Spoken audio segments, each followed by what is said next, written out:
afternoon, everyone. This is Tony from her Homestead Skills. Well, I'm sure everyone has heard by now, it's all over the news, that Trudeau has taken a flight to Mar-a-Lago and has had dinner with President-elect Trump to discuss tariffs. Now, I don't know who played who, but I've got a pretty good guess. I really don't think that Trump would have imposed 25% tariffs on Canada for a variety of reasons, not the least of which is that most of what we export to the U.S. is energy, like oil, gas, and lumber. It's all raw materials. It's not a finished product. And Trump has made it very clear that he wants to become energy efficient and, you know, produce a lot more energy, produce a lot more gas and oil, and probably restart the Keystone Pipeline. I don't know where that one sits and who owns it at this point, but I know that that has been started and shut down and started and shut down, and of course they're going to try and start it up again.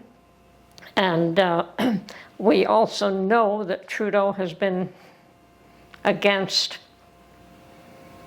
producing gas and oil. So perhaps that was the intent there, is to play along and say, yes, that we will free up gas and oil, and please don't put tariffs on us.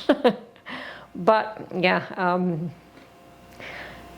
surprise, surprise. I'm not surprised in the least. I don't think it's going to help Trudeau anyway back in Canada. We still believe he's on his way out. And such is, a penny late and a dollar short. As well, he had two schemes up his sleeve to try and make, I guess, the Christmas season a little bit more feasible for some people. He was going to drop the GST on certain items. Now, GST, in case you don't know, it is Canada's harmonized sales tax, and in Ontario it actually comes out to about 13% sales tax, which is pretty high. So he was going to eliminate it on certain products over the season, over the Christmas season, for maybe 2 months. And he was going to cut $250 checks to people who were employed. I think he managed to pass cutting the GST for a couple of months, but there was a lot of pushback on the $250 checks. There were a lot of people who felt that seniors should get it too. I'm of the feeling that nobody should be getting it because it's coming out of your pocket anyway, so what's the point? It's really pretty ridiculous if you ask me. But yeah, I don't think the $250 checks are going out to anybody at this point in time. But who knows, that may be resolved and it may go out to everybody. But apparently one of the other parties was saying that seniors and disabled people should get it because they need it more than the working people, which I happen to agree with. I mean, if they're going to give it to anyone, they should give it to the very low-income people, not just willy-nilly to those who would likely vote for Trudeau. I don't think, no matter what Trudeau does at this point, that he will last another term. He's on his way out, and it really doesn't matter if he goes and sits with the big boys at Mar-a-Lago and cuts a deal and comes out looking like the hero. I mean, these are things, he should have been looking after our borders all along. I mean, that's part of what the federal government's mandate is to look after borders. So, you know, what, we're supposed to say, yay, you know, you saved us from this nasty Trump that was going to make everything more costly. Well, yeah, like I said, I don't think that Trump was actually doing anything more than negotiating, and it looks like he negotiated just fine. One for Trump. So we'll see how well Trump does with Mexico now. But although, you know, it's probably good that whatever, it's resolved at this end, it probably would have been anyway. I don't think it would have been a big issue here. Now, if we manufactured a lot of products and we competed with a lot of products in the US, I could see that that could be an issue. I don't think it is. I think that we supply parts and raw materials. Yeah, it's all good. It's all good. I know that Trump did put a tariff on steel and aluminum the last time around, but I think that we were importing Chinese steel and reselling it to the US. So I don't fault Trump for that one at all. So yeah, it was just a means of getting Chinese steel into the US. So the tariff there was a good idea. It was selective, and I think it did the job, and so it should have. Now, lumber and energy, you know, there's a few other products, dairy, but we have protectionist issues on dairy products here anyway. So, like I said, one for Trump, and I'm sure that in some people's eyes, Trudeau may look good. I don't really believe that a lot of drugs were coming from Canada into the US, although I don't know. I have no idea. I'm quite certain that we've had a lot of people, and probably the wrong people, use Canada as a means to get into the US. I firmly believe that that does occur.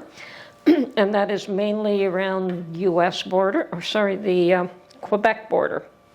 I think the Quebec border has always been a bit of a sticking point for people trying to get from Canada to the US. So it won't be, I mean, there is a border right across the whole top end of the US or southern end of Canada, but most of that is not traversable anyway. There are areas where people can just cross without even thinking, but trying to get to those spots would be probably more difficult than most people understand. But yes, there are areas in Quebec, and there are areas where you can get on a boat and just go across. So those things have to be patrolled a little bit better. You know, we also have, and it's common knowledge, that we have a lot of guns that come from the US and into Canada, and sadly they end up in the hands of criminals up here. Very rarely do they end up in the hands of law-abiding citizens, because anyone who owns a gun legally in Canada has to register it. They have to have permits. They have to have a permit to even have a gun. You know, the government knows any legal gun owner in Canada, what they have, and if they are a legal gun owner. So if you're not registered with the government, if your guns are not registered with the government, they know. So yeah, there's a lot of illegal guns that do cross the border, and they do get into the hands of the wrong people. That's always been the case. And I don't think that that's going to change or lessen to any degree either, even with more scrutiny on the border. I think what they will keep an eye out. I mean, they've tried to stop the guns from, well, maybe they haven't. Maybe they haven't. They've actually cracked down on legal gun owners rather than on illegal guns. So I really don't know what they've done to try to prevent guns from coming across here. Now, we do hear a lot about fentanyl from Mexico into the US because it's such a tragic issue for the US that so many people are dying from this horrible drug that is, I mean, there's enough of it coming across to kill every American in the country. So yes, it is horrible. I don't hear of fentanyl too much in Canada. Doesn't mean it isn't here, but I don't hear about it.